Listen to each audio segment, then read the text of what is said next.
Good evening, everybody. Thank you for coming and watching the Saturday night stream for the Anarchist transmission. As usual, I'm your host.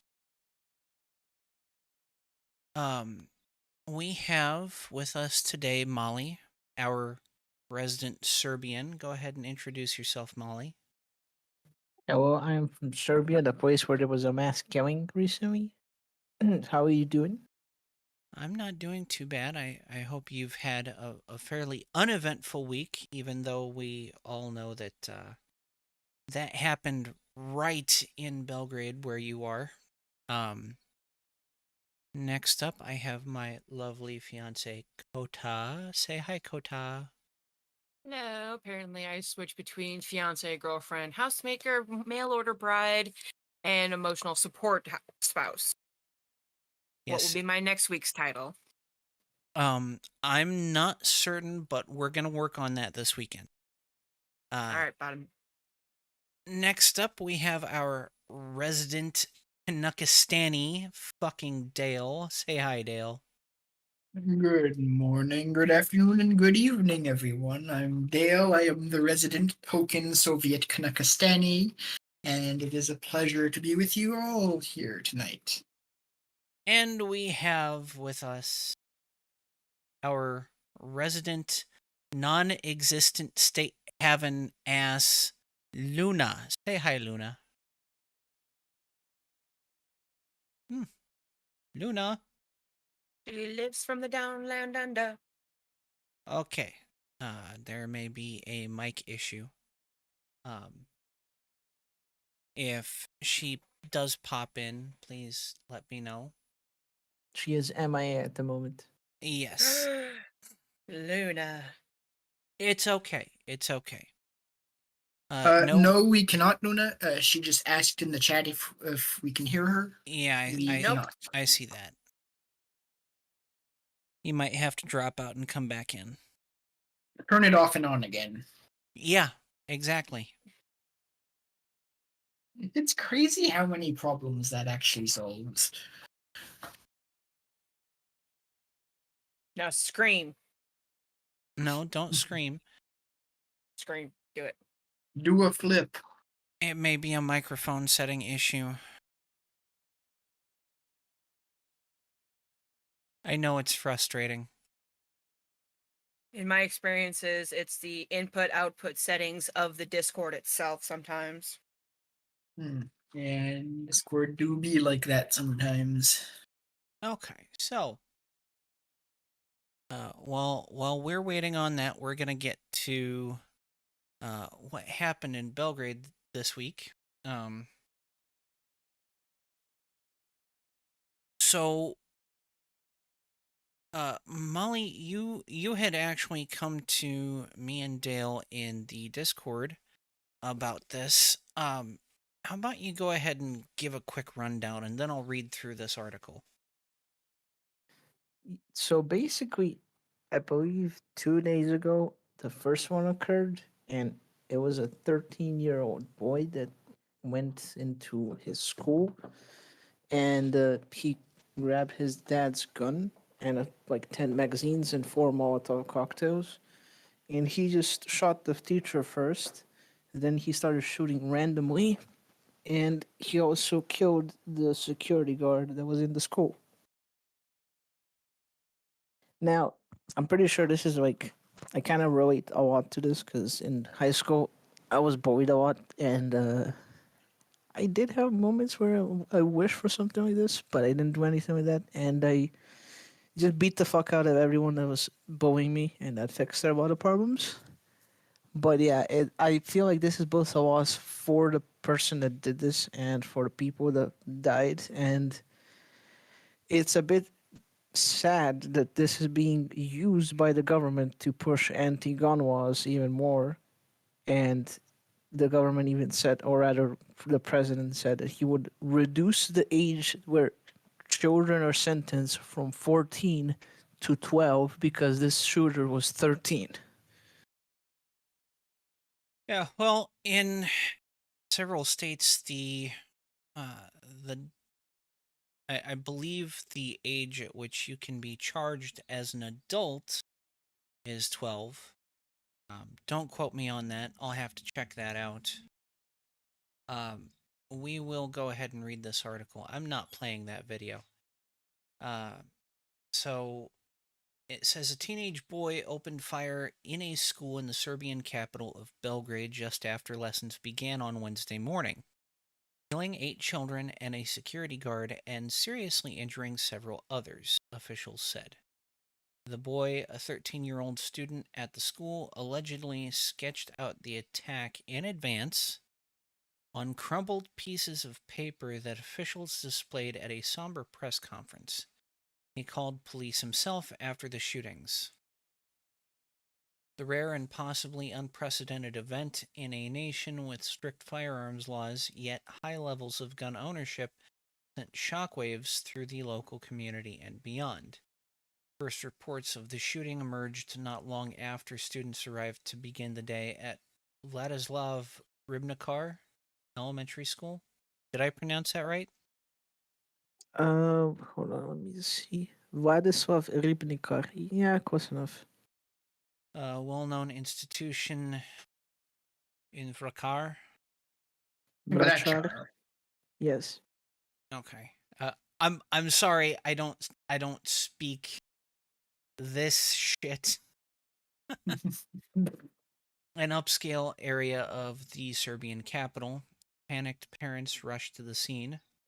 So sorry to interrupt. Yeah. Basically, Ratchar is it means like the witch doctor, but also that's kind of like the Beverly Hills of Belgrade. Yeah, Kind. it's like the most. It's the most expensive, like high-end part of the city, basically. Yeah. And fun fact: when I was visiting Mali last year, that's actually where we were. Like less than 10-minute walk away from where this happened. Yep. Wow. Yes. Okay, so it says 7 girls and 1 boy were killed alongside the security guard. Belgrade's police chief, Veselin Milik, said at a press conference. A female student with French nationality was among those killed on Wednesday. Oh, great. Starting an international incident. Typical Oh, Serbians. it is Serbia. It is. A further 6 children and 1 teacher were hospitalized. Serbia's Ministry of Internal Affairs said the suspect opened fire in a history classroom because it was near the entrance of the school. He killed the security guard first, then went to another classroom where he shot some of his schoolmates. The teenager then telephoned the police and waited to be arrested in the schoolyard.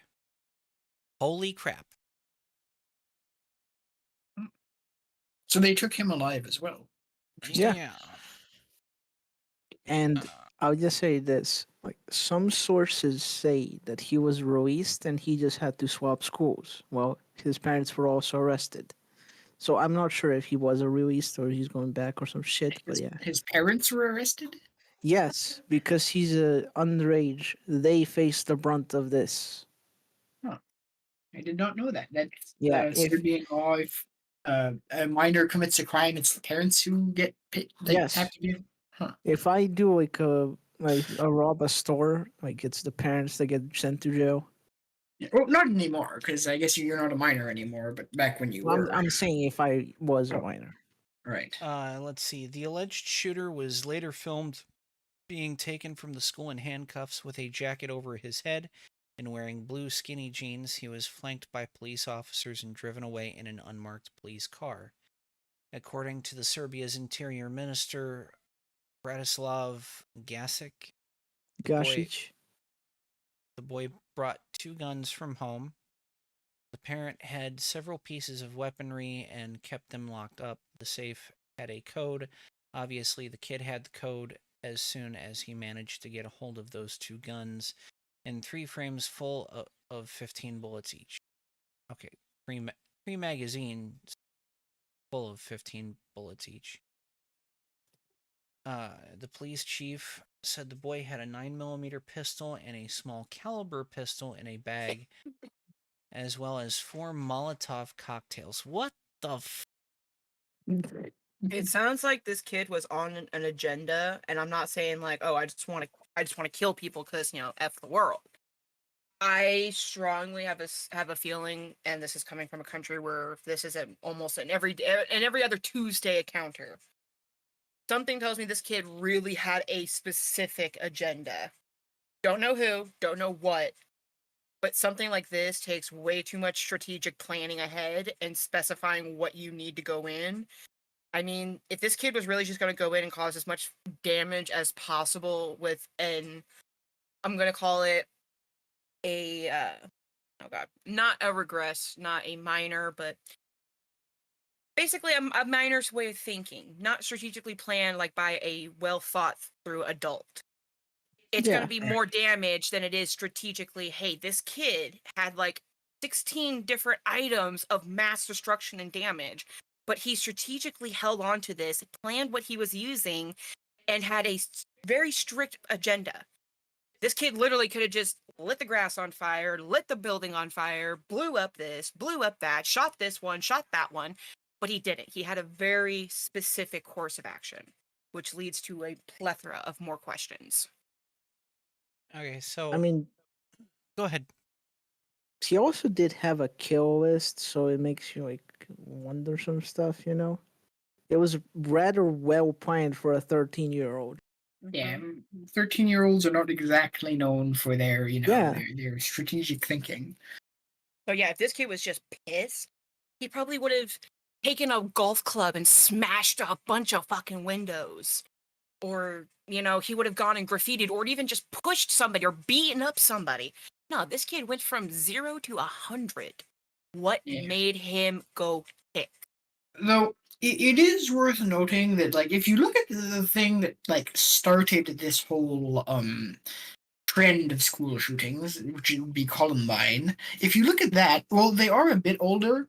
That was also like very well planned out, and I don't mean that in a positive way, but it was very, it was it had a grand design over. It was very like seriously planned out, and although they didn't, some of their plans failed, like I don't think, like, people in that state, I do believe, can be capable of like grand designs and such. um like I believe they were trying, they had planned, they set up several bombs in certain areas. Like, it is possible, but it's very unlikely. The floor temporarily acknowledges to Trash Panda Luna. Mic test. Mic test, mic test. We There gotcha. Yeah, it it is! works. It Okay, is so a bit quiet, so maybe if you could turn it up just a bit. But otherwise, still good. so I'm going to cut in for a moment, Mhm. so that we can acknowledge our resident of the state of non-existence, and that's Ohio. Say hi, Luna. Hello, hello. Were you just trying to live in Ohio? Nuh-uh, we don't do that here. No, we don't. Sorry, been there, done that. I'm good. Okay. Continuing on. The suspect's father and mother were also arrested, according to Serbian officials, who added that it was known that the father had previously visited a shooting range with his son, whose age was first given as 14. The prosecutor's office said the father was ordered to be detained for up to 48 hours on suspicion of having committed the criminal offense of serious offenses against general security. The That 13-year-old seems like a very vague Yeah. offense. I think it was meant to be vague so they can charge him with some bullshit. The 13-year-old suspect would be placed in a special psychiatric institution. Serbia's president, Alexander, whatever the fuck his name is, adding that the shooting suspect did not show remorse.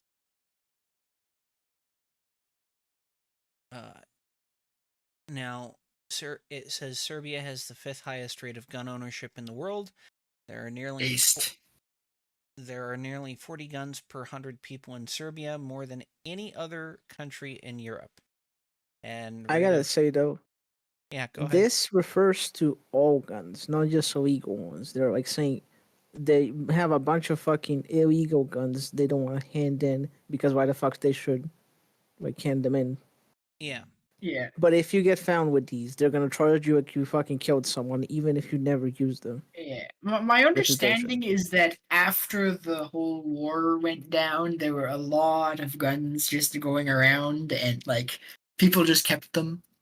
Like, And let's not deteriorate the additional knowledge that Serbia is not the highest. It is also not.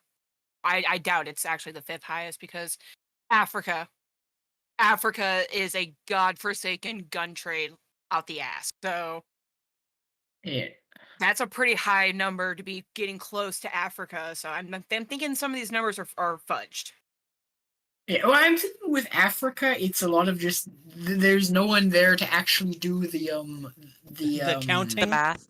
Yeah, and then there's no one to do the census there, or whatever it would be like that, to actually chart how many guns there are. So it's just everyone just kind of ignores it. let's see.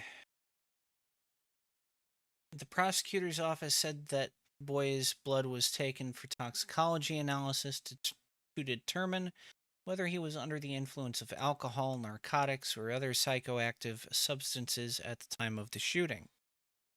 All the circumstances of this case, how he got the gun, as well as the motives of this heinous crime are being investigated. Parents struggled to come to terms with the shooting. The father of one student said he ran to the school to look for his daughter after seeing police at the scene. My child is still in shock, full of adrenaline. We haven't been able to calm her down. Another father recounted a chaotic morning. I was heading to the bank and I saw a bunch of police. That was around 8:50. I came running. I saw the school psychologist. I saw the school staff, the teachers who were in shock, the father told N1. The police came quickly from what I could see. I asked, "Where's my kid?" And allegedly, one man said that the history teacher was shot. I went back to my apartment to look at my child's schedule, and she was actually in history class. I took my wife with me, and we went back out on the street. I saw that the security guard was lying under a table in a circle of blood. I went through the door looking for an attendant. I didn't know what to do. I asked, "Where's my kid?" and no one was saying anything. Now, this is the picture of, man, that either that kid is tall for the age of 13, or y'all got a lot of really short fucking people in Serbia. Yeah, I mean, both Serbia are is full of true. short. Both The are average true. Serbian is kind of short. Fuck you. Molly included.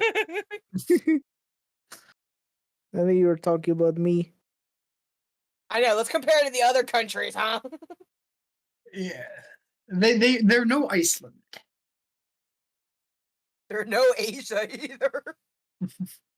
I'm sorry, but Asia, if you're not tall, you are fucking short. You're a baked bean.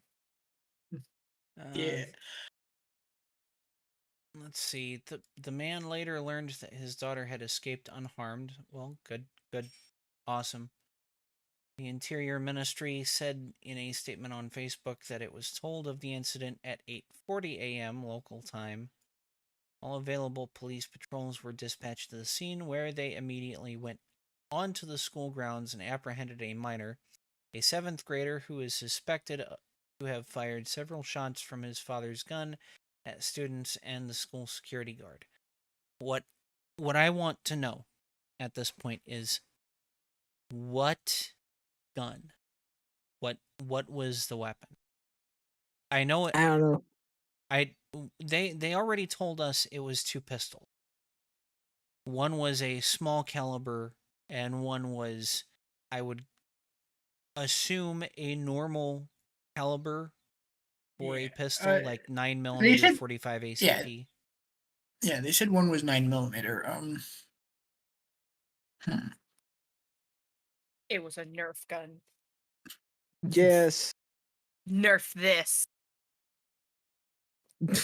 He walked in. He pointed the Nerf gun. It's blaring orange barrel pointed at the victim, and they said, It's Nerf "You for nothing. lost. You lost the game." I'm sorry to make fun of a very serious situation. In all seriousness, this is completely screwed up. It really is. Something has to be done to resolve it, not just handle it and move on to the next one. Yeah, But in the and joking term, I'm sorry, we have to laugh. We have to, otherwise we're just gonna get upset.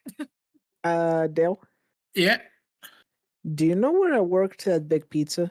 yeah, Yeah, it's really on the other side of that fucking like block, like right yeah. I saw behind it. like when Holy I saw fuck! where it happened, it looked like it was like say less than 5 minutes away from the restaurant Hunters. If you remember Yes. that, yeah, it is like less than five. So if you zoom in, do you see that circle over there just below where you The um traffic circle? yeah, that's That blue Slavia's circle, like Yeah. basically we were right there when we were in Serbia. monkey bar, Yeah. monkey bar. Yeah. Sorry. So like, yeah, that's basically where we were staying for like the first like several months of where we were living there. So Ooh, shawarma. Monkey yep. bar. Yeah, it's right there as well. And Serbian shawarma is not very good. Ooh, Le Petit Paris. Manchetti. But yeah, this is like if there is an upscale area in Serbia, this is it. Question: is this like the French quarters of a tourist area for more French tourism? Uh there is actually no, that would be more up by the fort. But this is one of the tourist destinations because the world's largest Orthodox Christian cathedral is like right around here, the Temple of Saint Sava. So this is also a touristy area as well. All the way until we get to the pasta bar. I'm like thinking, okay, it looks like we have a French court. We have like Yeah. a African Italian court. Yeah, but there is and fun fact, there's a McDonald's right around there, and Oh God. I learned that apparently McDonald's is considered high end food in Serbia. Jesus. I Yeah, only want to go just so I can try their style of McDonald's because I hear it's different and it probably would taste it delicious. is, and it does taste good, but it still is in Serbia. McDonald's is considered fancy food, so make of that what you will. Oh, yeah. Well, I mean, So KFC in Japan is a delicacy. Well, that's true. Okay, Erica. let's go ahead and finish this. We're getting to the part where new laws are being proposed. As the country reels from the shooting, the Serbian president suggested at a press conference on Wednesday that the government should consider lowering the country's age of criminal responsibility. The current law of juvenile offenders states that minors must be at least 14 years old to be criminally charged, with the Vucic. Vucic suggesting the age should be lowered to 12. Thank you again. Uh, he justified his suggestion by arguing that children are in present times becoming adults earlier, and added that the government would need to consult respected lawyers and international laws when considering his suggestion. Bullshit. Bullshit. Kids are not becoming adults younger. They're making adult decisions, but they don't have the capacity to understand the ramifications of those adult decisions. And if they need Yes. a specific example, I'm gonna add to my wife's comment. You'll probably have heard this, especially these people in power. You're so mature for your age. Wow, you're so grown up for your age. Why do you think that is? Yeah. Uh, Well, to answer that question of why they're saying those things were probably said on a certain private island as well, and I will leave it at that. Pinocchio. ah. Let's see. Officials have doubts that this boy knew he wouldn't be prosecuted. and also suggested mandatory anti-drug tests in schools every 6 months and said the government would work to have more police officers in schools. Holy crap. Holy crap. I never had a drug test going through school. Not once. Me either. Which is good because I probably would have failed some of them. I Yeah, think we mine. had. Oh, go ahead. Go ahead, Lena. I was gonna say in the schools that I've went to, really the only students that got drug tested were either the athletes or the kids that were like known troublemakers and things like that. But Yeah, pretty much the it, same. yeah, I've never got drug tested any time that I went through school, and though similar to though similar, it probably could have potentially turned out bad for me a couple of times if I had ended up being drug tested. Listen, if they had drug tested me in school, there would have been a period of time there that uh, I would have popped on the test for amphetamines because I was on Adderall. Prescription or It was non-prescription? it was prescription, but I went Hmm. off. I went off of it. Like I forced them to take me off of it because that crap did horrible things to my body. Hmm. And one of the situations in the drug testing for my school actually was just a regular dog sniffing test. Oh, And they yes. found 6 kids in the entire high school who came up dirty. And with Hmm. dirty, I mean there was either residue or something in their bag that had residue. So Hmm. what they did was they went the legal procedure and they distributed a bunch of permission slips letting them know, hey, we found some kids who were not so clean. We want your consent to have your kids do a drug test.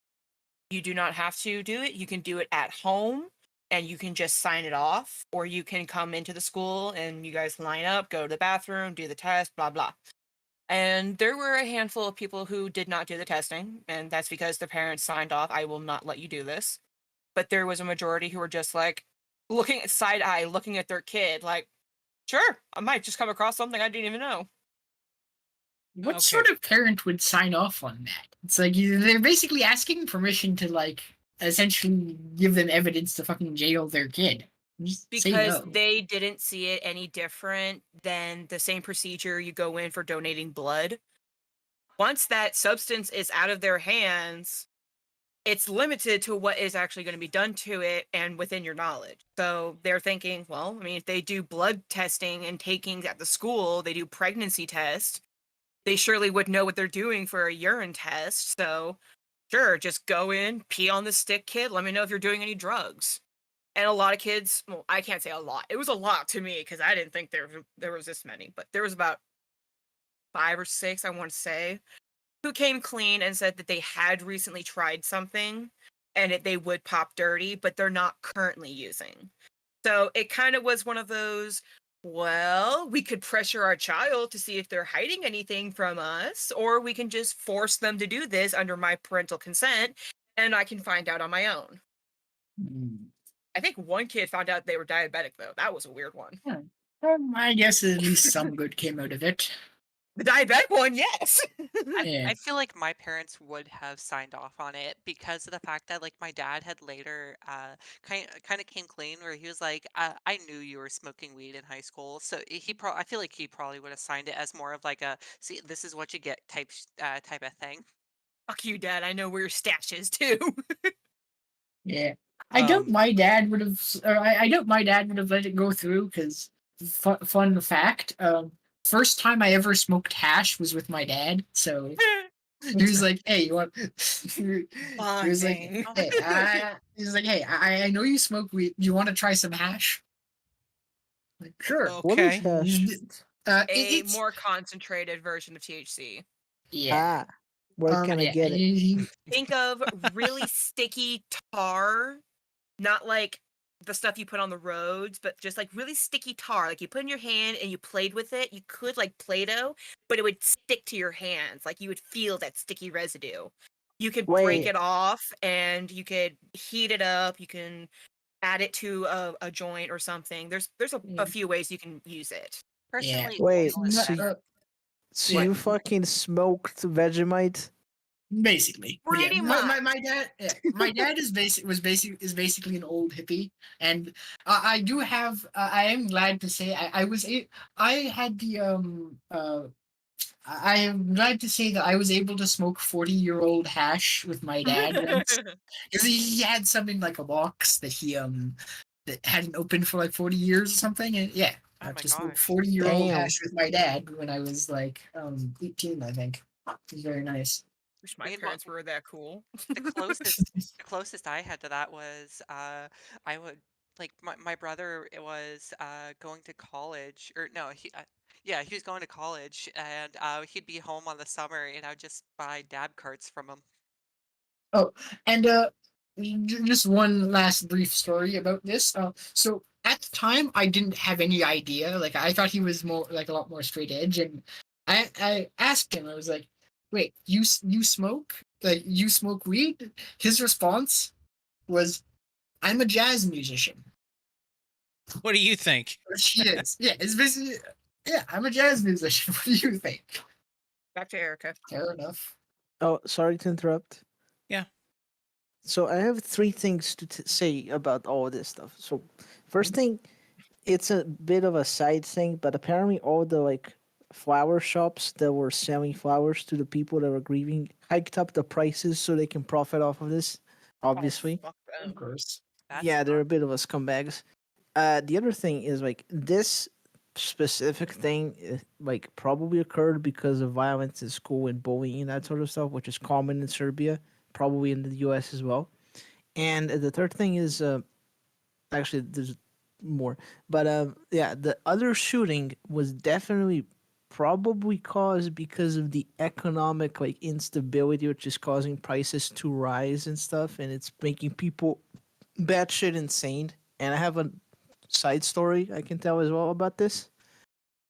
And I also have a translated part I took from a article just now where it says that the child that committed these crimes is actually like acquitted. Basically, they can't charge him with anything, so he is kinda free. But I'll just read it right now, real quickly.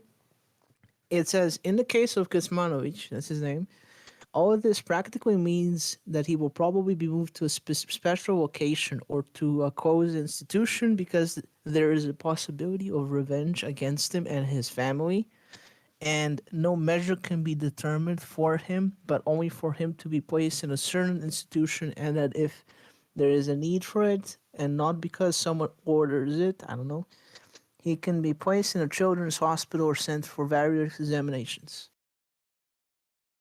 because he's 13. Jesus. Yeah, they can't charge him at all. Even if he turned like 14, they would have to do a lot of tests and examinations and stuff. Um. Okay, so I'm going to pull this up. So, um, we've gotten through that, and I had an interesting discussion this week about eating fast food versus making food at home. And I posited that food at home is always going to be cheaper. Now we're talking pound for pound, food at home is going to be cheaper. Yeah. Now, I know that I have a lot of special made stuff that costs a bit of money up front. But if you consider the amount of money that you save eating at home versus eating out once you get all of the stuff you need to make this food, it's actually it actually pays for itself within a couple months. Mhm. Um so I'm going to go ahead and I'm going to put this tweet up on the screen. I have to open the right stinking program. Okay. So, Oh, hey, it's Kenzie. yeah, Kenzie, our good friend Kenzie. I said I was going to Mhm. talk about this week, and god damn it, I'm going to do it. So, Kenzie was having this discussion to start. And this, I'd assume, person from Ireland says, "Do you know how cheap a fast food burger is compared to a homemade one?" Let's look at that thread. Well, apparently the original tweet was deleted by the author. Shocker. This Ukraine profile, I'm sure is going to have some very interesting takes. Some of the Well, flags in their profile. He, yeah. sh- he should Um, have really taken consideration of supply and demand of the ingredients. Go ahead, babe. so this is where I consider it starting. People don't realize how much healthy a homemade burger is versus one from a fast food chain, and I think they meant healthier. A Yeah. homemade Or how burger is, much more healthy. yeah. Um, Uh, and Thomas says, "Do you know how cheap a fast food burger is compared to a homemade one?" And that's where Kenzie jumped in. And Kenzie's like, "It's like $9 to make 4 burgers from Walmart. Want to throw in some fries? $5 more for like 9 servings of fries. That would be on par for price per serving, if not cheaper than any restaurant I can think of to feed a whole family." Now, when when I look at this, I don't particularly see. Oh, that is the wrong express. No, no, wrong expression. Wrong expressions here. Oh, aw. Wrong emote. She's experiencing some hormone shifts. Everybody, she's going through PMS. Well, actually, it's TMS. It's trapped menstrual cycle. Hey, you shut your mouth. Uh, so I when I see this tweet about all of these ingredients, the ground beef chuck, which it's a 1 pound, yeah, all natural 80/20 fat ground beef chuck tray, 1 pound. Um, and then the buns, which are these are the ballpark buns. And it looks like they'd take a regular sized burger patty. We're not talking like handmade patties where you smash it with your hands. We're talking like mass produced patties. So something like a quarter pounder. yeah. And then, of course, you've got your good old crinkle fries. But when I see this, I see things that are a lot further down the chain than where I start. I ground my own beef. I make my own buns, and I can make my own fries. I don't do it regularly because it's a very involved process. Right. Do you have any sort of like deep frying apparatus, or do you Oh just do yeah, it like we you we've just fill a pat up? we've got a deep fryer in the house. Oh, very nice. Uh, Um, so fun fact, just that we're talking about burgers, something that I wanted to bring up. Did you know that in the Soviet Kazakhstan, it is illegal to order a burger that has been cooked to a lower degree than medium well? Yeah, so I believe it. 131 degrees.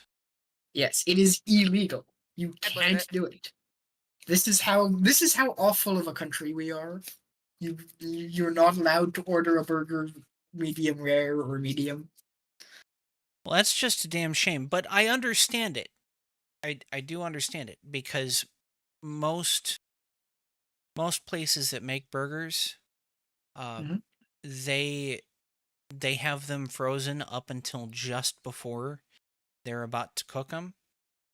All right. And it's really hard to get that center unfrozen while the rest of it cooks. I've experienced this a little bit too often. Yeah. Let me see where I jumped in before I put it up on the screen for the viewers. Uh,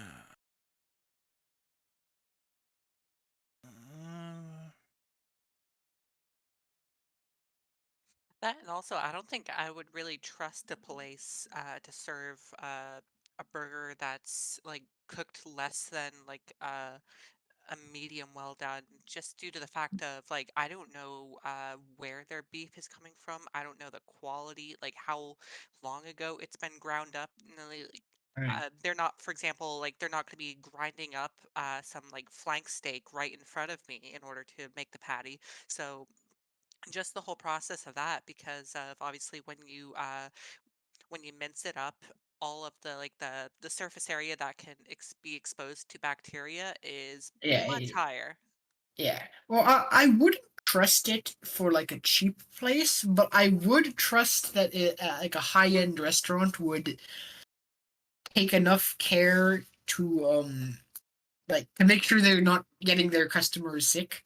With enough Um, credibility. yeah, like, a high-end place restaurant that has a bunch of food like food poisonings is gonna suck. It doesn't seem like it would be very like, it seems the reputation would require them to take enough care to make sure that doesn't happen. okay, so this is where I jumped in. This right here is where I jumped in. I said I can make a homemade burger cheaper than that and higher quality than restaurant style. If we're talking just materials, give me a minute to work out the costs. And so I went through all of our purchases for the past couple of weeks Embarrassing. so that I could figure out cost per pound, cost per serving, all of that. And I broke it down here. Said, if you want to buy whole chuck roast or two, or as I buy them from Sam's Club, as well as fresh applewood smoked bacon, and you grind it all together, a quarter-pound patty on its own would cost $1.34 US. Hmm. Add a slice of cheese, that's another 5 cents, so $1.39. Make your own buns. Each bun is going to cost about 20 cents, $1.59. Want a second patty? $2.93. If I'm making fries from scratch, call that another 80 cents per serving, $3.73. Add condiments, round it up to $4. Hmm. And this is the burger that I had put up, that I had made a couple weeks ago. That's freshly ground beef. That's what most fast food restaurants use for cheese. We're not talking the stuff that comes in the plastic pack. We're talking the actual American cheese. Sliced into and pushed together into one stack where you just peel it off the entire tower. Yeah, exactly. It melts different than the other plastic stuff. Less preservative coatings. Exactly. Hmm. It's that good old or government cheese. Yes, good old government cheese. Let's see. It's the cheese that they put on your burgers instead of a pizza party to give you that promotion. That instead of being paid more, you just get a nicer burger with nicer cheese. Now, Yep. most most people make their burgers with 80/20 ground beef. Mhm. I've added so much bacon that it's now 70/30. Oh, so you grind up bacon with the burger or with Yes. Oh into the yeah. ground meat? Oh. She Hmm. cuts up the meat, she puts it through an actual meat grinder, and she portions it chunk of meat, bacon, bacon, and does the portioning by hand. And when I tell you, I've eaten this burger, I've tried her combinations. She has successfully made a combination where you don't even need salt. It Oh doesn't wow. need seasoning because it's so good. It's just a natural flavoring. And this is coming from times where she's failed too, and she's looked at me like, "Is it good?" I'm like, no, it's plain. It's boring. It's disgusting. No, he has successfully made delicious unseasoned burgers, and they're just such a great freaking easy palate dinner. Hmm. Do Um, you add slices like do you add like a slice of bacon on top of it as well, or do you is it just the we bacon in the burger? we You get can add bacon. I generally don't because as I go through all of these variations to try to test things out, I want it to have no condiments. It just needs to be bun, burger, and cheese. So and that then from Right. there you elevate through how you accessorize. So we'll take her burger and go mushroom Swiss, barbecue bacon ring, baconator, freaking Big Mac. We'll go all the way we can once we have that solidified ground beef recipe, which I she um see. does. and these buns, even though this bun itself doesn't look like a pretzel bun, it is actually a pretzel bun. Um I know that there have been other pictures that I've posted with pretzel bun burgers that I've made. Um I'm not going to look for that tweet right now. But this person had actually come in, and I really wish I could find it. Um so Thomas had come in, and I'm trying to find where it. Oh, I know. It wasn't under mine. It was under Kenzie's. Uh, this person had responded.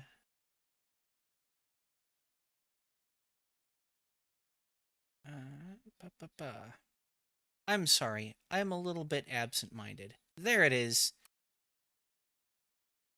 If you can get 9 servings of fries from a 32-ounce bag, then you're some kind of wizard. Well, let's do the math. A And let's be honest, how gluttonous are you, sir? um a medium fry from McDonald's is 5 ounces. Yeah. So if we're taking 32 divided by, not plus, divided by, damn thing. 32 divided by 5, you get about 6.5 servings. So it's not far off. I could stretch Yeah. it. I could stretch it to 30. 8 because the average small fry is actually 3 ounces. So that'd be more. That you get Yeah, more than 10, 10. You get 10. like 11. Yeah, Yeah. So ounce how many ounces is in a pound again? If you know 16 ounces. 16. Oh. So yeah, that's 2 pounds. Yeah, you can get a lot of servings out of 2 pounds of fries. Yeah, and if I make them at home, I generally get an 8-pound bag of potatoes. Hmm. How much does an 8 pounds of potatoes cost, roughly? Um, about $7 or $8. Not bad. Um, so I had said I call it 8 servings. Are you eating a pound of fries each time you get food? Food, holy diabetes. And I have diabetes, and I don't I, even eat that fucking much. Says you paid for Twitter. Of course I pay for Twitter. how I dare also you pay for a service that you use and Ew. like? I mean, what's wrong with you? She also pays for bills, for her own gas, for her own spending money. She Yeah. pays for a lot of things herself. This guy acts like it's such a surprise. What's next? Paying for your own potatoes? I Yeah. mean, come on. So I said, yes, I paid for Twitter because I saved money making my own food instead of going to a fast food joint. This would cost me $8 at Hardee's, just the burger. I made it for less than 4. I could also likely source cheaper yet higher quality beef than what I used in this burger, but on its own, it's still higher quality than any burger you'll get at a fast food joint and most easily accessible restaurant. We're talking restaurants like uh, Applebee's or Mhm. Red Yeah. Robin's. Yeah, even Red Robin cheaps out on their shit. They go more on their fries. That And endless fries. entree comes in like, feed me. Feed me. Num. Nom nom. Nom. That is a Dear great me. gift. All right. That is just me. And Please Kenzie's like, deposit food into mouth. Yeah, you know what? You know where, even if it was the case that it's roughly, and it's not, but if it was that it's roughly equivalent price wise to buy fast food burgers or to make them yourself, you know what? You will still save money long term not needing to buy insulin. I'll just leave it at that. um, That person would be paying for their insulin for their whole life, and that's going to add up to a lot more than a lot more than the cost of the burgers. yeah, listen, we've already been there. I paid out of pocket for Coda's insulin for well over 2 years. No, oh, you It you It's have a diabetes. sorry. I didn't choose diabetes. Diabetes chose me. Yeah. Oh, I didn't oh, know you had. I didn't know you had that. I have type My 1. condolences. My pancreas does not Uh, produce uh, insulin. yeah, that's the one where it's genetic, right? Mostly, yes. It can be most triggered by bad health, yeah, but it is genetically caused. Right. Yeah. most of the time it's genetic at birth, Hmm, but Even if I kept a healthy diet and maintain an average body percentage, if I just ate too much sugar, my body would immediately revert into diabetes. So hmm. that's all it was. My body consumed too much sugar. It finally reached its cap. Boom. Kidney, Right, fucking pancreas was like, no more. We're done. that's the one where it's not an insulin sensitivity issue. It's just like you can't produce your own, right? correct. Ah, I see. I'm still insulin bound. I cannot suffice off of pills. I'd Right. have to take injections. I have to take insulin. I have to take 2 types of insulin, actually. So I You have to do? take a short acting and I have to take a long acting. Mm-mm. so Kenzie came in after the whole "you pay for Twitter" said, "Well, you're paying for diabetes." You guys gotta stop with this diabetic burning shit. Thomas there says, "Welcome to America," and Kenzie said, "No, welcome to your own personal choices to overeat on unhealthy foods. Stop blaming a whole ass country for your poor diet choices, and actually take responsibility for your actions." Yes, Coda. Honestly, we know it was not your choice. We In know. my defense, I was raised in poverty where it was cheaper to get McDonald's than it was to actually get ingredients for dinner. But I was also raised by a very she should have been on TLC's My 600-Pound Life. That kind of mom. Uh, Welcome to So Dunkin' Donuts. Everyone gets diabetes for free. all right, I barely know you guys, but I'm just having a smidge bit of salt towards you. Hey, Salt. Salt the earth. I'm not KFC. Please don't eat me. but because of my I'm about job, to smack this boy. I do eat fast food frequently. hmm. Which And one? the only reason why I can afford to do that is because we don't eat out hardly ever. Not really, yeah. That means no burgers, no pizza, no Mexican, no Chinese. We really just don't. It most of the time it's unsatisfying anyways. Mhm. Well, and when we're talking about my job, obviously I'm a truck driver. I spent 5 years over the road and it was absolute hell. From late 2015 to late 2020, I was in the truck pretty much every day of the year. And talking about my job brings me to this week's catastrophe. So, I've talked before about what my current job entails. It's all what's called drop and hook, which means I hook up to a trailer, I take it to Aurora, Illinois, I drop these rolls of paper for the same company that shipped it in the first place, and I take that empty trailer to Chicago, and generally I drop that trailer and pick up another trailer and take it back to where I came from initially. Ooh. So I'm gonna read through this post first, just so everyone can understand my frustration. Let's talk about trucking for a minute. When the majority of the work you do is drop and hook, which is dropping a trailer and picking up another trailer, you rely on the good graces of other drivers. You rely on the people that work on loading and unloading the equipment you're supposed to take hundreds of miles to treat that equipment with respect. That's not what you get with CRST, though. Now, I'll break there for a second. CRST, have you guys heard of Swift? The payment system?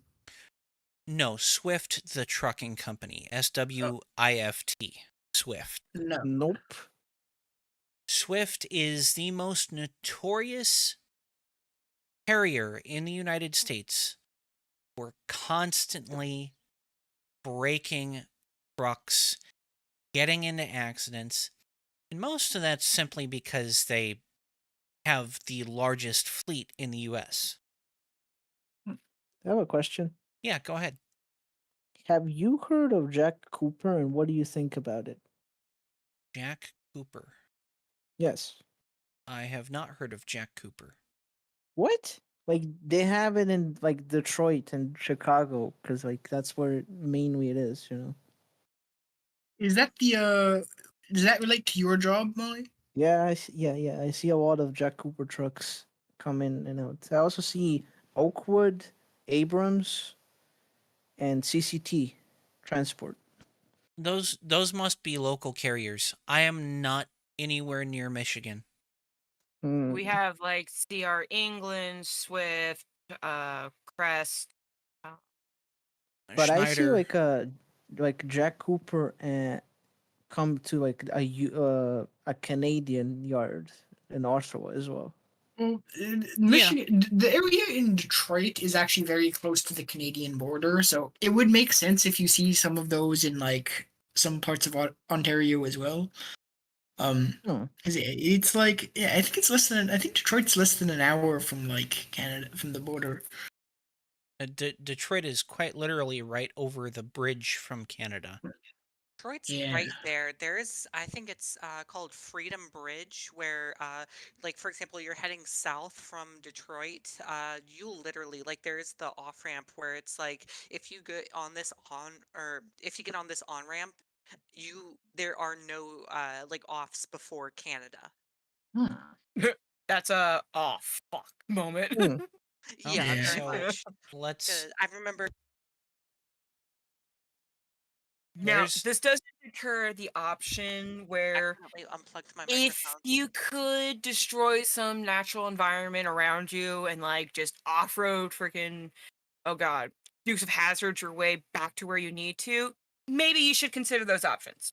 But Especially in uh, Canada. it's it's uh it's actually called Ambassador Bridge, Ambassador Bridge.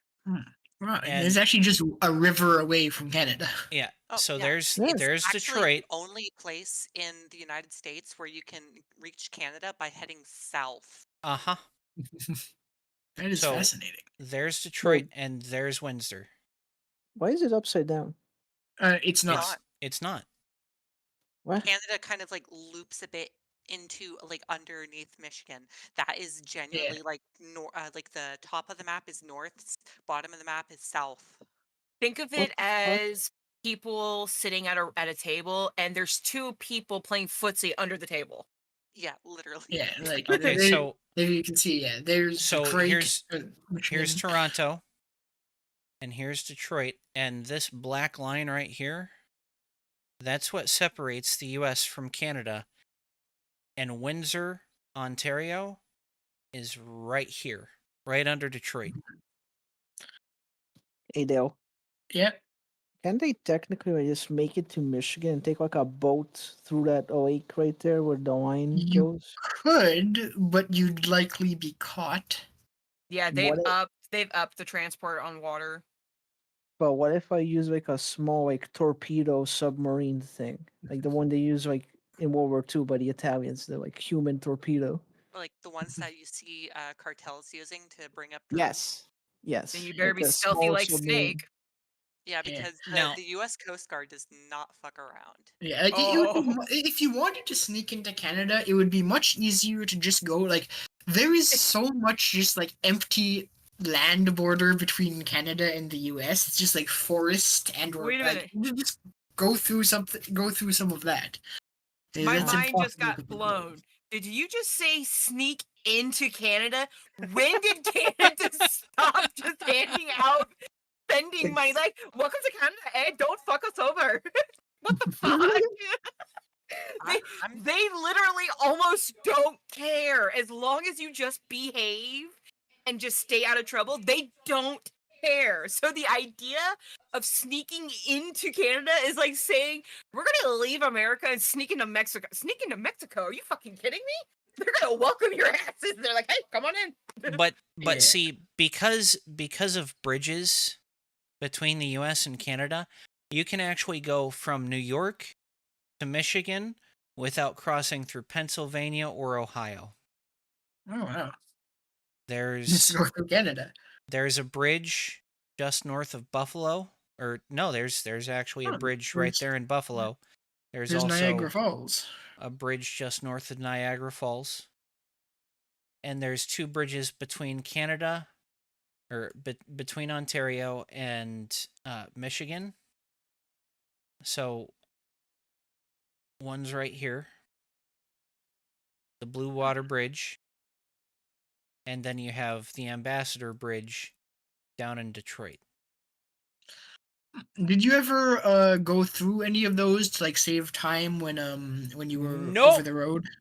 Nope. because Avoid fuck Prominent Detroit. flat. Kanakistan. Nope. No, I only went from Detroit back down, like down south through Toledo into Ohio. Hmm. Yep, Were you down doing a drive-by? 75.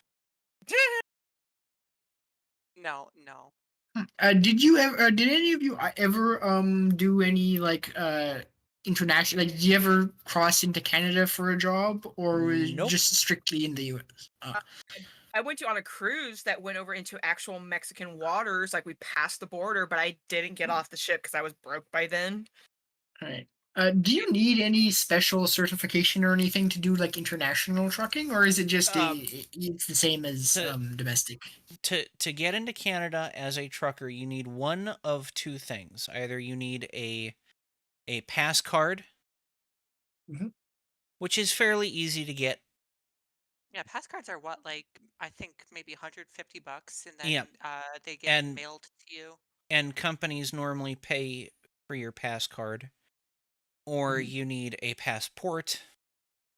The difference between the two is if you have a pass card, you have to get in, you have to deliver, and you have to either pick up and get out, or you have to get out. Mm. There's It's there's not sit and tour. there's no stopping to sightsee, nothing. You get in, you get out. All right. Uh, Is that monitored, or is like it's not technically supposed to, but you probably still could get away with it's it? it's not specifically monitored, but If you get caught, you're the screwed. the RCMP does track pass cards from the U.S. Mhm. And they because when you cross into Canada, you have to have your manifest registered with the Canadian government to begin with. They know how far you should have to go to get there and get back at 100 kilometers per hour. Mhm. And they add in a little bit of time for stopping for fuel, for food, And a and little bit of grace time for emergencies. and traffic and all that stuff. And if you go too far over, they're gonna start looking for you so they can tell you to get out. Hmm. It's all fun and But games if you until say those maple no, bombs stick you to the wall. Yeah. You can say no, but I mean it's gonna be unpleasant. what are you gonna do? They're Canadians. You can say, "Oh, sorry, mate," or something. Okay, Yeah, you so you don't have Mounties coming in like riding mooses. Oh Moose. no, Luna, no. I know a Moose. lot about moose. I don't even want to joke about that. Those are freaking hell's bells on wheels and Yeah, steroid rage. Do I not I've fuck with a never met moose. I've never seen a moose outside of like a zoo, and I do not want to. They are the closest thing to like a tank that the animal kingdom that exists in the animal kingdom. I have a What about video. rhinos, though? Yeah, I Or I have a know. No video moose. for Luna that you will enjoy watching because it's actually a very humorous a bit of information, and the way it's delivered is even funnier. You're gonna love it. Don't worry.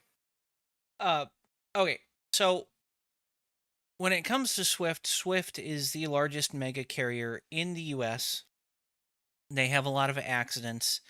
They're always on the top of the board for CSA score, and a high CSA score is never a good thing. What is a CSA score? It's a Carrier Safety Association score. Hmm. So you have the FMCSA, which is the Federal Motor Carrier Safety Association or Administration, and then you have its actual score, the CSA.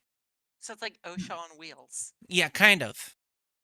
Sorry, Um, that's a bad image in my head. okay, so CRST also has a horrible CSA score, but throughout the 90s and the 2000s, they got hit with lawsuit after lawsuit after lawsuit, and they lost most of their fleet because a lot of their driver trainers were getting hit with sexual assault uh, um, charges Hmm. because trucking is kind of a hotbed for uh, convicts and felons to do a job. Yeah, I mean, no one else will take you, but if you can get behind a wheel and you can be safe about it, they're going to put you behind a wheel. CRST is one of Hmm. those companies that takes these people and gives them a job. But I have a CR question. yeah, go ahead. Like, like come to this like job position with the knowledge of driving, or is there some cases where they can teach them to drive? Yes. CRST did up until the end of last year run their own school. Um, there are other companies that run their own schools. I started at a company called TMC, which had just started their own school when I started there, and so I went through a 3-week course to get my license, and then they put me in a truck with a driver trainer for 5 weeks, and they had me drive with him for that period of time, and then they let me go on my own. So, what would be the chances of me asking them to like sponsor me to come over there to get trained and like get employed and stuff? Uh, You have to be worth their bucks. yeah, it's probably going to be low, but I would look into companies that may do that for you. I know that there are a lot of Arabs that Oh come in yeah, that come especially in into this Detroit. job. Uh, so I'll go on. Um, I've encountered one horrible yard driver after another over the past 2.5 years, and a yard driver is someone who quite literally just drives a yard truck. It's a single drive axle truck. Those It's are not. things that are like it basically is like practically like half a cab where it's just like pretty much just the driver's seat. It pretty much Yeah. open. They just pick up the haul, take it over to the loading bay, and then drop it off there. Yep. Yeah. So I used to be like work at a distribution center, so I'm definitely familiar with all of that. Okay. So, uh,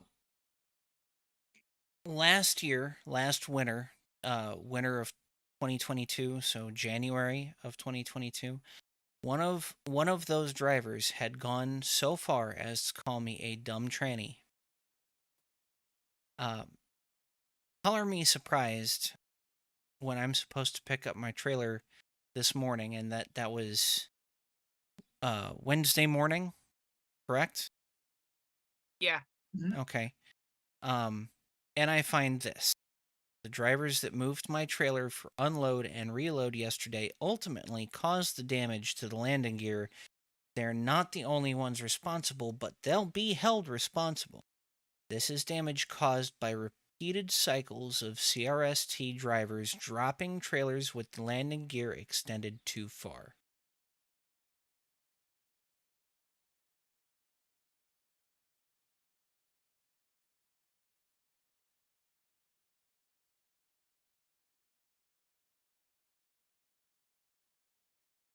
This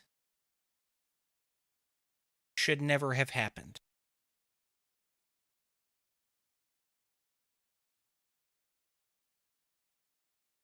Bent the connecting bar between the two sides of the landing gear. Practically tore off one side of the landing gear.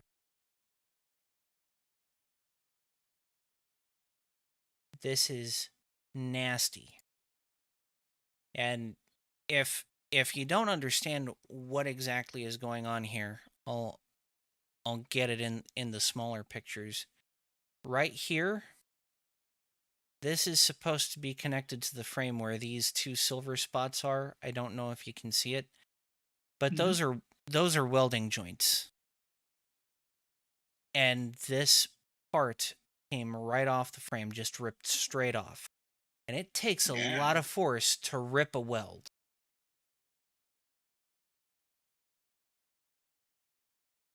And I mean, honestly, with all of the welding that's been done on these older trailers, I mean, you can see all the rust. With all of the welding that's been done on these trailers should be out of commission by now. Mhm. These are old. We're talking, let's see, the newest trailers are 14 series. That means they came into service in 2014. It's 2013 now. So we're, or it's 2023 now. We're 9 years in. Damn, Trailers that was, gen I was about to say we're jumping back to 2013 now. Woo. trailers generally get phased out after 5 years. In most carriers, trailers get phased out after 5 years, unless you're operating uh, a small business. Trailers generally get phased out after 5 years, and then a small carrier buys up the trailers that you're phasing out. Hmm. What Um, what do they do with the trailers, like with the phased out trailers? Do they repurpose them for something? Scrap them. um, Hmm. well, what'll happen is when a mega carrier phases out a trailer, they'll take Mhm. all of their vinyl wrappings off. They'll go over the frame and make sure that everything is good. It's still serviceable. They'll make sure all of the repairs that need to be done are done. And then they'll sell it to someone like an owner operator. or someone who's starting up a small carrier business? There are smaller possibilities for trailers as well. Some people refurbish them for tiny homes or recreational buildings made out of trailers like these. I've seen them being repurposed for coral marine life projects where they'll deconstruct them or they'll just leave the whole thing as is and just make one giant tunnel through it so that natural aquatic life can make new homes for it. Well, It really depends on who gets their hands on it. and you get Honestly, the majority of these that I see out here in Ohio are pretty much just either like sitting in some field alongside the interstate or in some like scrapyard along one of Ohio's state routes. That's out here. That's pretty much what like their graveyard ends up being. well, and what sometimes what happens, say you've got one of the trailers that I pull, which is an enclosed step deck. Uh, what'll happen with a trailer like this more often than not is it'll get turned into a, a RV, a fifth wheel RV, or a fifth wheel camper. They'll take the siding off, they'll refresh the frame, and someone will come in. They'll furnish the trailer, so they'll put up walls. They'll they'll put in insulation. They'll furnish the inside, and they'll add compartments for things like generators, that sort of shit, and then they'll sell it off. Uh, I mean, you guys have heard of van life before. Well, this is Hmm. camper life. Hmm. So someone with, say, a 1 ton axle on, say, an F-350 Mhm.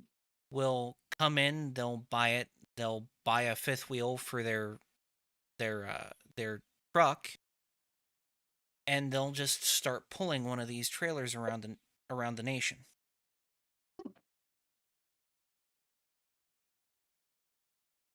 Um, I'll finish this rant. Um, what happens when the landing gear is extended too far? The stress from someone latching onto the kingpin causes the landing gear to warp.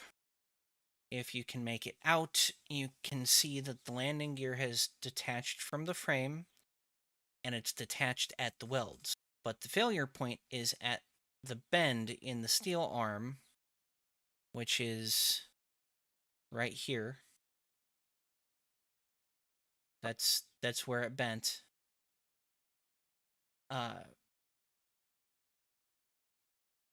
That the landing gear is attached to.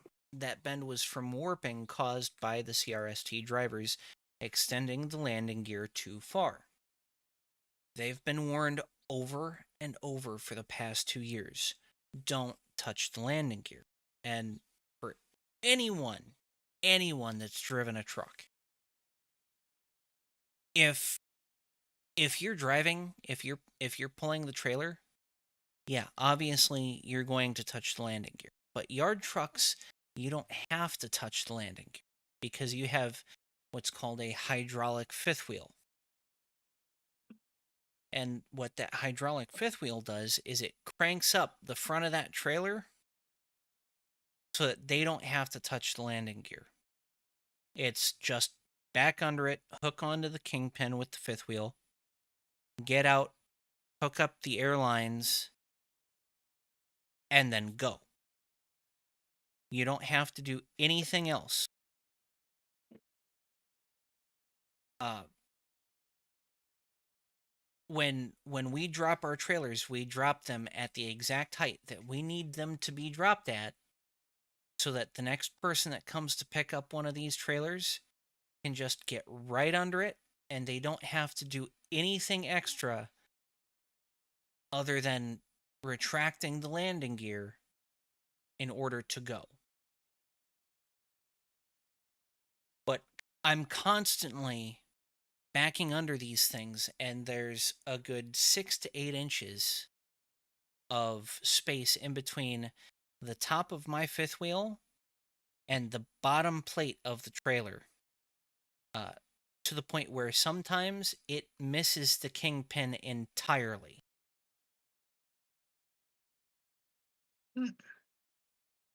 I'll see if I can find a picture here. Um, it's absolutely disgusting how much these drivers just Don't care. don't care. And it seems, at least from what I've heard from Molly as well, it seems the people who work at these yards seem to really not give a shit about anything. Like, didn't you tell me, Molly, that like there's people you just see just sleeping on the job and stuff like that? Oh, I guess Molly has gone to do something else for a moment. I guess I can ask her that. Molly's been kind of popping in and out. Yeah, she said she had to go wash her girlfriend's hair or dry her girlfriend's hair, so I missed that. Oh. But yeah, but yeah, what she told me, you like people like the security guards would just be asleep half the time, and like they just people would like they don't care at these yards. It seems. As long as they keep getting a paycheck, they'll keep doing the same level of work that they feel like, that's all they're being paid for. So why should Yep. they work harder? Yep. That's their mindset, I mean, not the validation for it. Yeah. Okay. Have you noticed that as well? Just a general level of incompetence at like truck yards. Honestly, the majority of the incompetence that I encounter is at the mill that I am supposed to deliver at. Oh.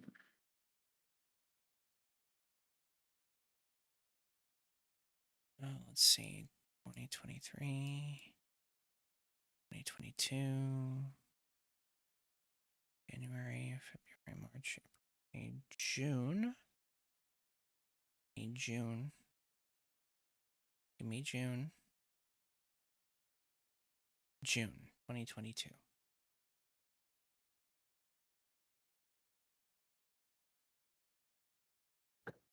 This is gonna take a minute for me to find this. All right.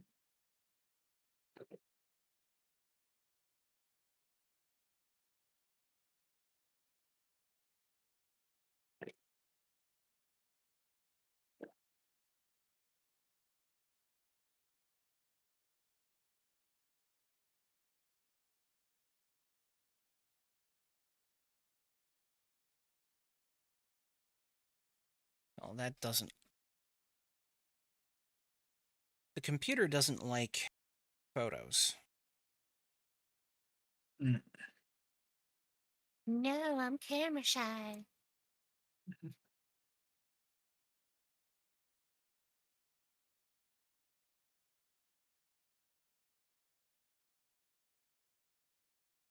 June. Okay.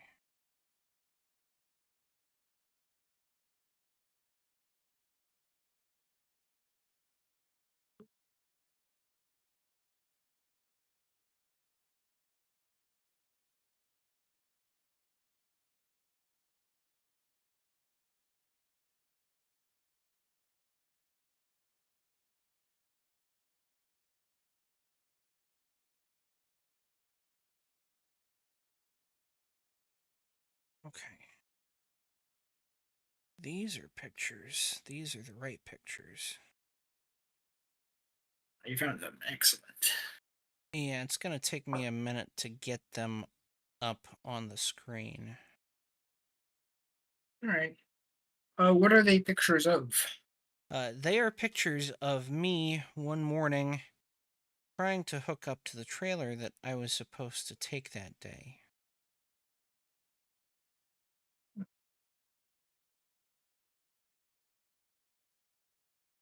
And if you are supposed to take a trailer and like say for example that trailer's too damaged to take, Mm-hmm. what exactly happened? Like do you still get paid for the day? Like, what happens with that? Or do you like get sent home, Oh or no, how does that go? I only get paid by the mile. If I Oh, don't drive, I don't get paid. even if it's a fault on their end, like something broke and they still don't pay you. Yep. Mm. Okay, What so what tends to happen in those situations? Is it like, do they tend to just give you a new one, or do you just like have to go home for the day and then come well, back the next day? sometimes I'll get lucky and I'll be able to um I'll be able to get a load or two that are local, and I'll be able to make up some of the difference. Hmm. Um Days like Wednesday, where I spent the majority of my day waiting to do something so that I could get that trailer back to our yard to get it fixed. Um, Mhm. Days like that, uh,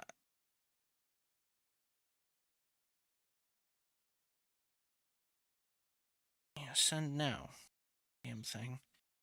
So days like that, um, I will get breakdown pay and I'll get a reposition pay. But other Mhm. than that, I'm not seeing a dime. And Hmm. that will not cover what I normally make in a day. Right. Okay, so I'm gonna go ahead and I will put this back on the screen.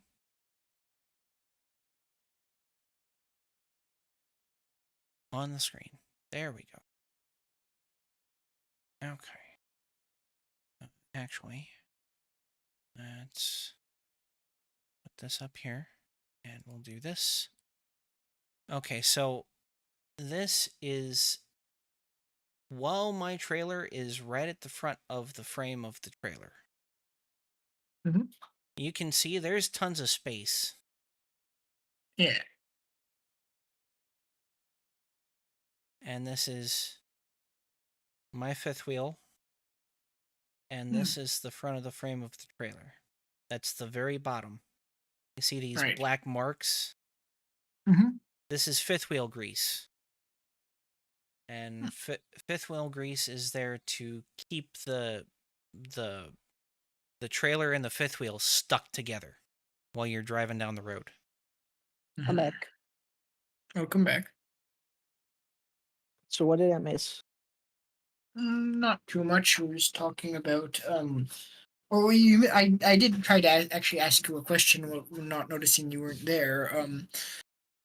So can you just tell the story of the incompetence you have seen from some of these truck yards you Okay, monitored? so there's a yard in Canada, which when I was doing my work, it just at the last hour of work, it just went offline.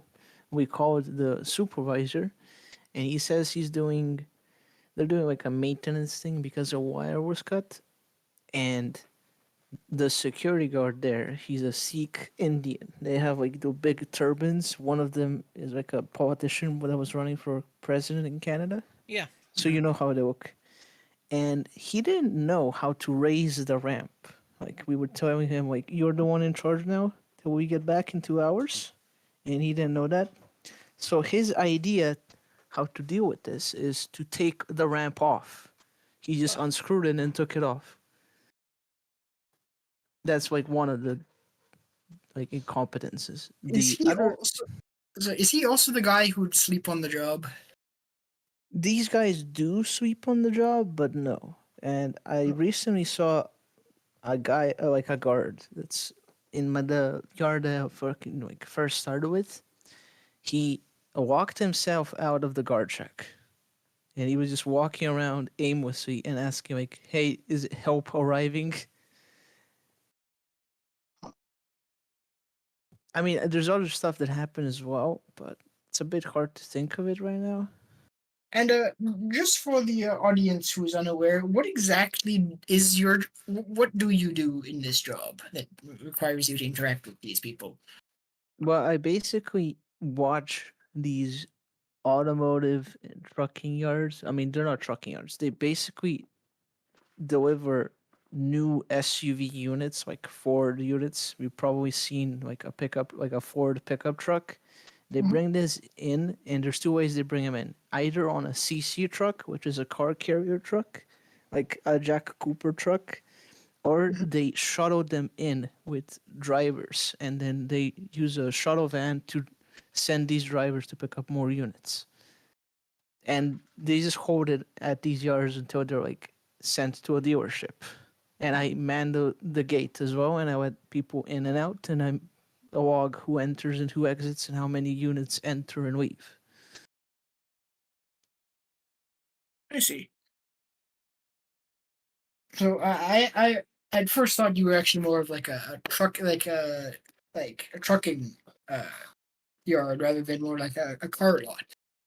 I But mean, to be honest, with the amount of trucks that come in, like I can see 40 uh, trucks in a day, and they just when I keep say truck, leaving and entering. do you mean like trailer, like the type of trucks that ship things, or do you mean just more general trucks, like a pickup truck type truck? I see a lot of pickup trucks because these yards mainly do pickup trucks that like come Right. they're the main like thing, the product that is being stored at these yards. But I see a lot of car carrier trucks as well as regular like trucks as well. They sometimes deviate from the path. Maybe they're doing a delivery or something. It depends. Hmm. I see. Okay, so when we're talking about incompetence, that brings up the Kayla Danker issue that's been going on Twitter. Has so everybody remembers after the Nashville shooting, correct? Hmm. Okay. Daily Mail, UK. It's in Australia, right? Huh? It's No, I'm joking. I'm joking. Oh, okay. It's somewhere in the U.S. I don't know where it is. it's Tennessee. It's Nashville's the biggest city and maybe the capital of Tennessee. What do you mean maybe? Capital. I'm not sure. Like I don't know if I know it's the biggest city. I'm not sure if it's the capital, but it's Ah, okay. I think it is. Let me quickly look that up.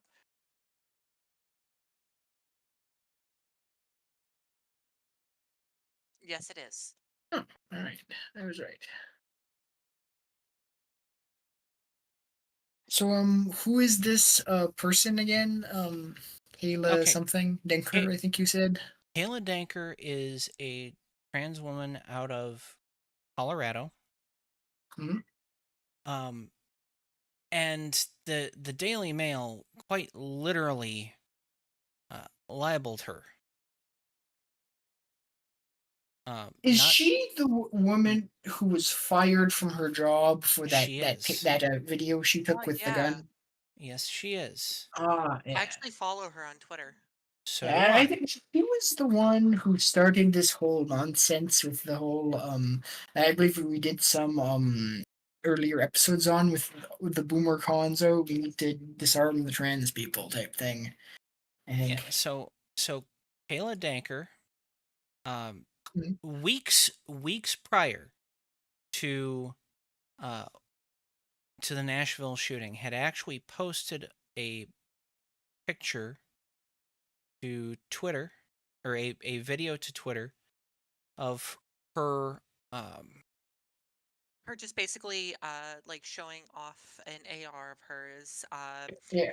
It's just cycling rounds, like yeah, pulling the bolt back, loading around, pulling a bolt back, ejecting around, loading another one, and basically just kind of showing off her gun. Which, if with me being in the kind of the gun community on Twitter, that's something that a lot of people do, just as like a, oh hey, look at my gun. It's kind of just kind of a show offy thing. Yeah, I'll admit I've kind of done it before as well, but it's really, there's no more value other than superficially just showing off a gun with like Yeah. that. And then it just happened to be accompanied by a message of just basically saying like trans people arm themselves, which is a message that I have also been advocating for. I remember there was that, and then people started basically misconstruing it, saying that she had posted that after like after that shooting had happened and being all like, Yeah, "Oh, you're trying to incite violence against Christians," that and all that kinds of it things was like that. threats. Yeah, people Um, were using that video and then the one photo of Alana McLaughlin, the ex military trans MMA fighter, who there is a picture of her with one of her rifles and wearing a mask and think had like the trans flag either on the mask or like in the background, and people were using those two images there to try to be all like, oh, these trans terrorists, they want to kill us. Right. so I'm trying to cut a bunch of stuff. Give me a second here so that I can properly get this. Okay. So, And I think as far as the Alana goes, I think she's actually pressing charges against a lot of these like journalist sites and things like that for mhm. using her image in these kinds types of Well, ways. and what happened was just after the shooting, someone had actually gone on to Instagram, assumed her identity.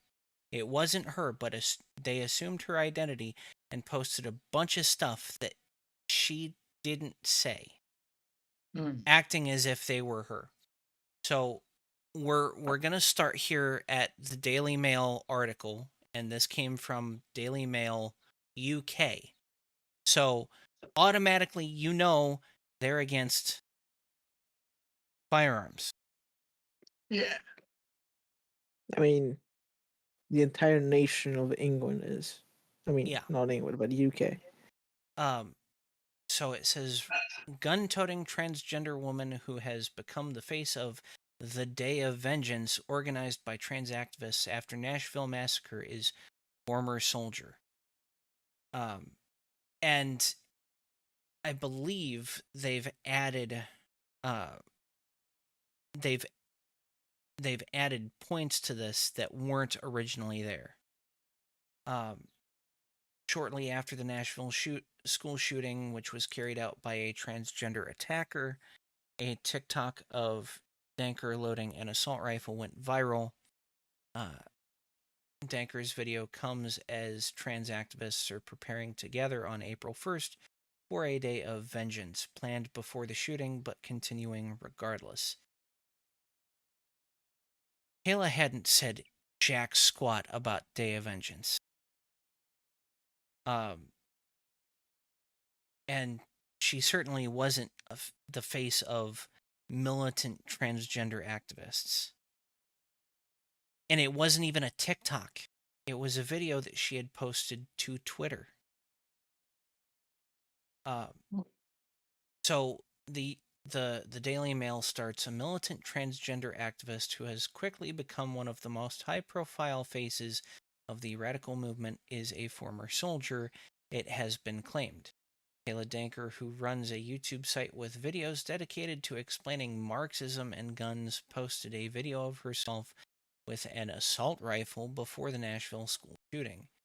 The Nashville attacker was described by police as transgender and online appeared to reference herself as Aiden, although the authorities are still referring to Hale as a woman. Hale's murder of. Yeah. Uh, let's skip ahead. While the vast majority condemned the attack, fringe groups and extremists said the shooting was in part a consequence of the oppression of trans people. Danker, based in Colorado and believed to be a former soldier, found their highly provocative video being shared online showing herself brandishing an assault rifle. How is And that highly provocative? well, and here's where it comes in. They're trying to draw a connection between her and all of all of these people they're calling a threat right now. Yep, and she got fired for this from the U.S. Wildlife Forestry Service service. or Forestry Yeah. Service, Yeah. and she was in tweets talking about how apparently basically the order for her to be let go came from Washington D.C. She was tweeting about how her supervisor had basically called her crying, saying, "I tried everything that I could do, but it came from D.C." that we're basically being forced to let you go. Yeah, so it says Danker initially did not respond to the video, but then denied that it was posted after the shooting, saying it was initially put up on March 5th, which is true. The since deleted TikTok shows a silent Danker reload shows Who is a silent Danker reloading her assault rifle multiple times, staring at the camera. The clip is so? I just have to interrupt for 1 second. Yeah, Does the Daily Mail not have proofreaders? I don't know. I mean, we're shoes. Probably not. we're talking about England here. We're talking about the UK. These limey bastards. Um, so Wankers. this That is is too spicy. this is what the video was captioned. While advocating for trans people to arm ourselves is not any kind of solution to the genocide we are facing, I do want to say that if you transphobes do try to come for me, and then they cut it out. Forgetting, like not including the part where she's like, it will only be self-defense. Yep. Well, They don't want to justify that. she doesn't even have to say that it's self-defense. If you do try to come for me, I'm going to take a few with you or with me. That is the equivalent to fuck around and find out. Yes. That is the equivalent of, hey, if you break the law, as in trespass, breaking and entering, domestic violence, disruption of the peace, attempted murder, you're gonna have repercussions. If No. if you do something violent to me, I'm going to take you with me. This is completely reasonable in the eyes of the law. Though in their defense, you do have to remember this is the UK, right? Self-defense is not legal there. And if someone does something violent to you there, you are by the laws just supposed to sit there and take it. But That's true. This is the like, hey, do you have a license for getting stabbed? Yeah.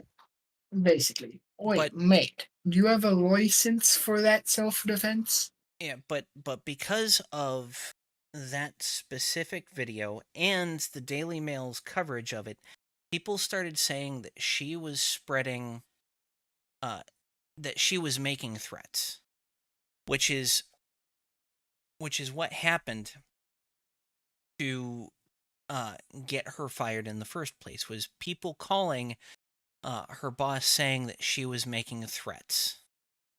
I know somewhere I can find the letter that she was sent by her supervisor when she was terminated. Give me a minute here to find it.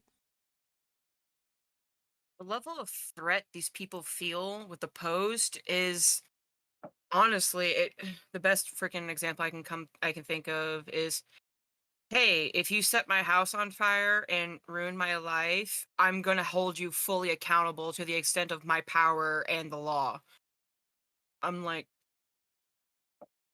Yeah, people seems are reasonable. afraid of that? People are afraid of that? Really? Really? That's what you guys are afraid of? And then I can't help but just comment, like, you guys, UK people, you guys roast us hard about what America does and what we're known for and how horrible we are. Trust me, I'm on the same bandwagon as much as you are, if not more. Okay, But so first of all, these people can't even admit they weren't the first ones to come up with tea. And second, self-defense. Are you kidding me? No self-defense? Are you just hoping that your people produce more kids and they can take care of? Anyways, you were saying, babe? this right here is the termination letter. And she was an archaeologist trainee. It says effective October 23rd, 2022, you were appointed to a career conditional appointment as an archaeologist trainee with the requirement to complete a 1-year probationary period. This letter is to inform you that you are being terminated from your appointment and from federal service in accordance with 5 CFR 315.804. Your termination is effective immediately and is based on the following reasons. So what they're trying to do here is give cause, because Mhm. even as even in a probationary period uh, in a federal job, they have to fire you for cause. So it says on March 29th, 2023, a member of the public identified as Kelly Bowen, which is a man, contacted management about the concern you, as an employee of the Forest Service, were advocating violence. It's not an advocating of violence, it's an advocating of self defense by violent means when violence is done upon you, which is legal. Lest we not forget, our wonderful president told people to do something completely illegal by firing rounds into the air. Yeah. It's almost as if those rounds are going to fall back down at very high speeds and might kill someone. It's called Well, wanton this is the same dude disregard. that also said a 9 millimeter will blow the lung out of the body. So They identified in a post online that you were employed with the Forest Service in Denver, Colorado. The specific Twitter post included a photo and video of you looking into the camera while racking a gun with the text, "While advocating for trans people to arm ourselves is not any kind of a solution to the genocide we are facing. I do want to say that if you transphobes do try to come for me, I'm taking a few of you with me." Now, she clarified to several of us that that was in response to the oh, who was it? Was it it was the younger one. It wasn't Matt Walsh, it wasn't Ben Shapiro. um Matt Walsh, Ben Shapiro, Michael Knowles. Michael Knowles, oh, eradicating transgenderism. Now, in and of itself, people who have been sitting around the libertarian right, we understand what most people understand by transgenderism. It's not specifically transgender people. It's supposed to be the ideology that has been taken over for pedophilic things. Yeah. We understand this, but the grand majority of people that listen to this, we're talking people who are extremely conservative, right wing, that are very much in favor of the state, they don't understand this. They think anyone that is transgender is part of transgenderism. And when Michael Knowles said this, pretty much everyone that is transgender saw this and said, "We know what you meant, but what other people are going to think is completely different. This was and irresponsible and you need to fix it."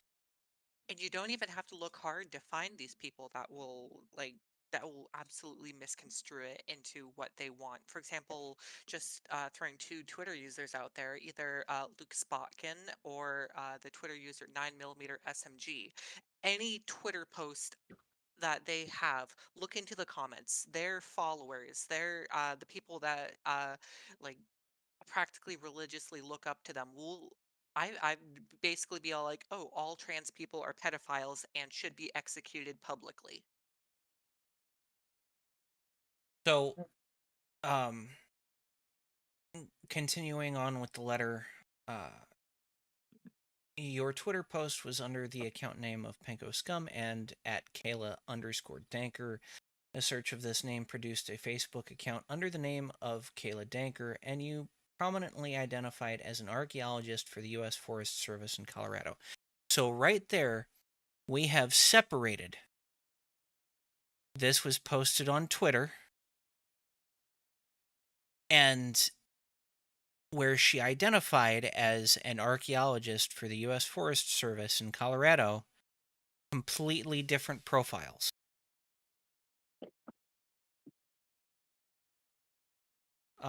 Your Ooh. social media activity generated media attention from Newsweek.com and Daily Mail.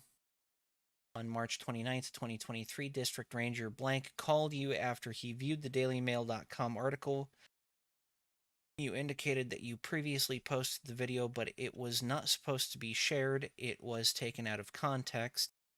On March 31st, 2023, you further explained the video was posted on March 5th, 2023, and had nothing to do with any movement or Day of Vengeance.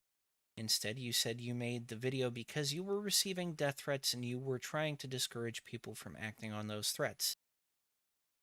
Halt there for a second. She did go ahead and post a bunch of the threats that she had been receiving online. I'll continue. Go ahead. Sorry to interrupt. One quick question: does this sound like it's grounds for a lawsuit? Because it seems in the termination letter they admit that she was basically just saying it as, to discourage people from trying to kill her. They performed so many mental gymnastics in order to terminate her. It's not funny. We used to talk a lot about the mental gymnastics of social justice warriors, back in 2016, 2017, when social justice warrior fighting was a thing. Yeah. The mental gymnastics that these people had to go through to terminate her went far beyond that. Yeah, I would absolutely It, recommend her to, for example, like reach out to a wrongful termination lawyer if yeah. she has the means to. I know she is like, for example, she'd put something online where it was like after this termination, it's kind of put her in a bit of a hard place, and had been asking for if people were able to donate due to just trying to locate another job, things like that. Yeah. So we'll continue. Uh, you explained that you were not threatening to shoot anyone, which is true. It's not a threat. I find your post inappropriate because it included you with a gun and implying you would use it under a certain circumstance. Yes, a certain circumstance, meaning I'm going to defend myself when people threaten my life physically. While, while I understand you said you made this in response to death threats, this type of post is not appropriate under any circumstance. It absolutely is. It absolutely is appropriate under many circumstances. More aggravating, you were identified as a Forest Service employee, not on the account that she used to post the video. And this does not demonstrate the elevated ethical standards you are required to adhere to as a federal employee. Well, I got some news for the feds.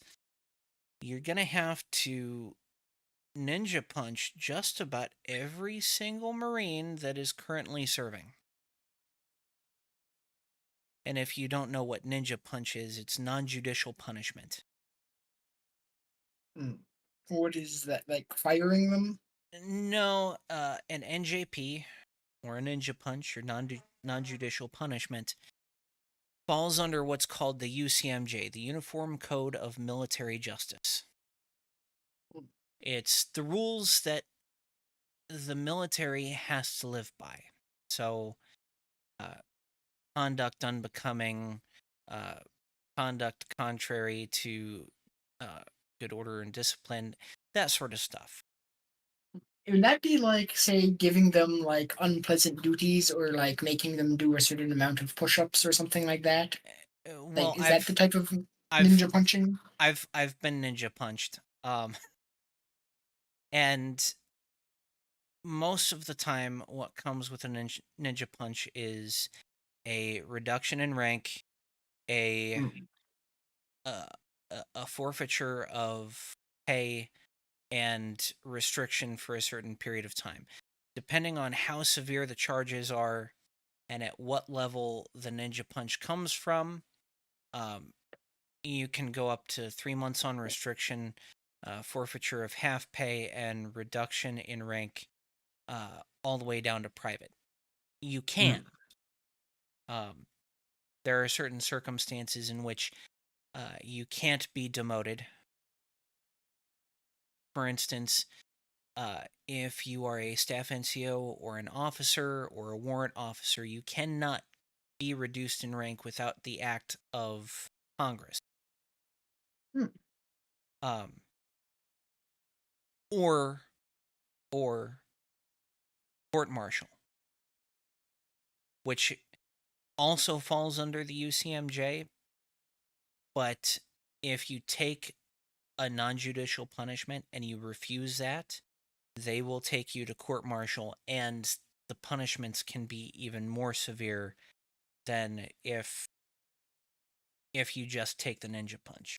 So you can refuse the You ninja can punch. you can refuse the ninja punch. The only time you should ever refuse a ninja punch is if you know they can't prove it. What the hell is For a instance, ninja punch? it's non-judicial punishment, NJP. Hmm.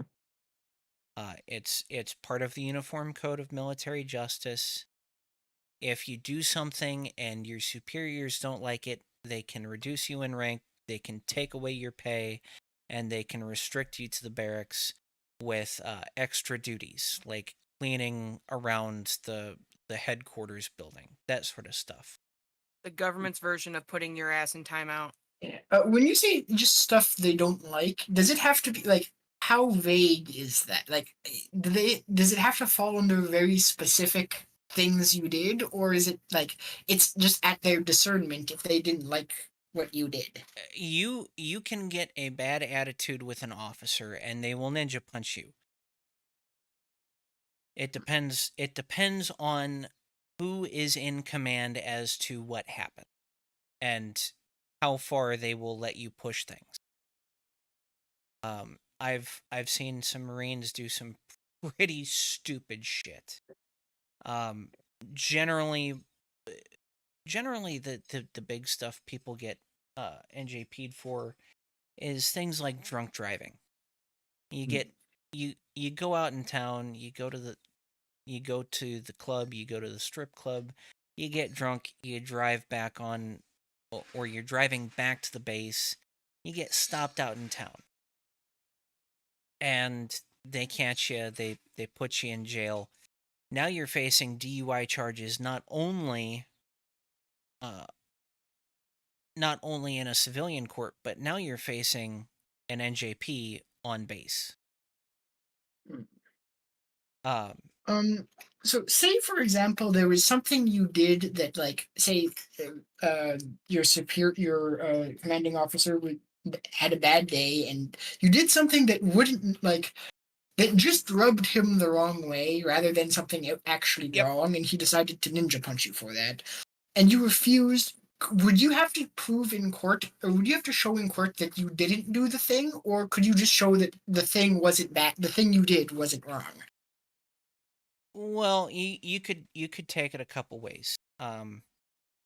If if you didn't want to take the ninja punch and you wanted to take it to a court martial, you best damn be sure that you can prove that you either didn't do it or that what you did do doesn't fall under one of the articles that that they're charging you with. Ah. So there's a couple of uh general articles that's basically a coverall. It doesn't matter what you did, we're going to charge you anyways because we think you did wrong. Like in Article 92. What is Article 92? Article 92 She's pulling it up. UCMJ. Give her a moment. For violation or failure to obey other lawful orders The maximum punishment is a bad conduct discharge. Violation or failure to obey other lawful orders. Hmm. It Um, as long as it's lawful. I mean, telling you to do some stupid shit and say you just didn't get it done in time, you can be charged for an Article 92. damn. Um, when court-martialed, are you allowed? Do they provide a lawyer like a normal criminal case would be, or do you actually Well, have would you have to provide your own lawyer or represent yourself? you can provide a civilian lawyer if you want, but the way the U.S. military works is you have the JAG Corps, the Judge Advocate General Corps, Right. and they will generally assign you a JAG lawyer, Mhm. and you can say you want to take it to court martial. You can say you want to settle. Uh, it operates oftentimes the same way an actual court or an actual criminal case operates. Yeah. They'll set a court martial date. They'll set hearings.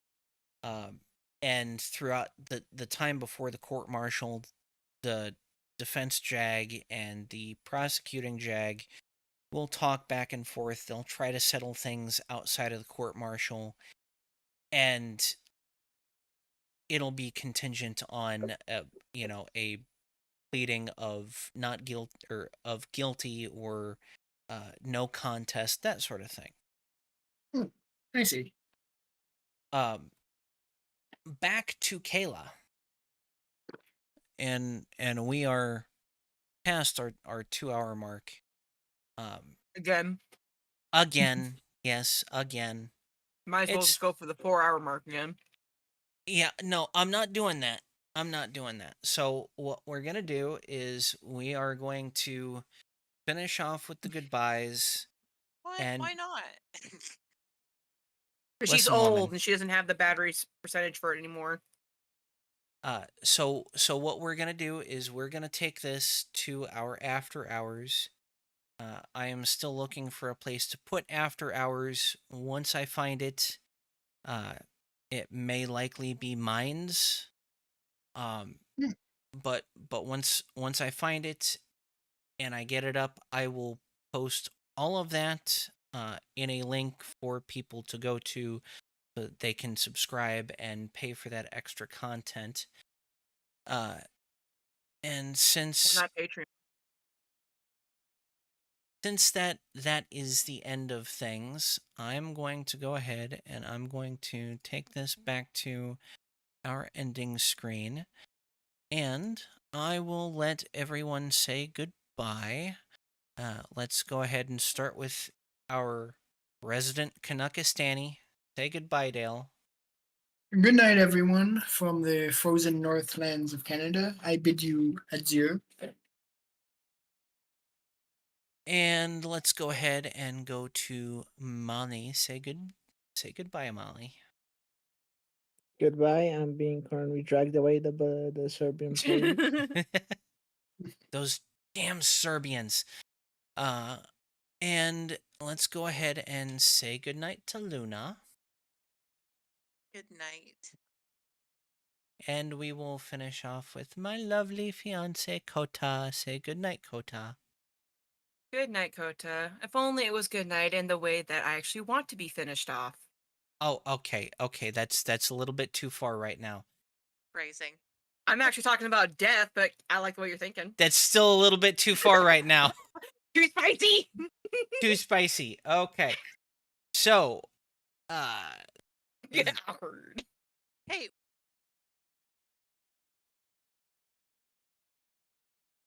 okay, so we are going to finish out with our music, which is muted for me and our guest hosts, and we will see everyone later.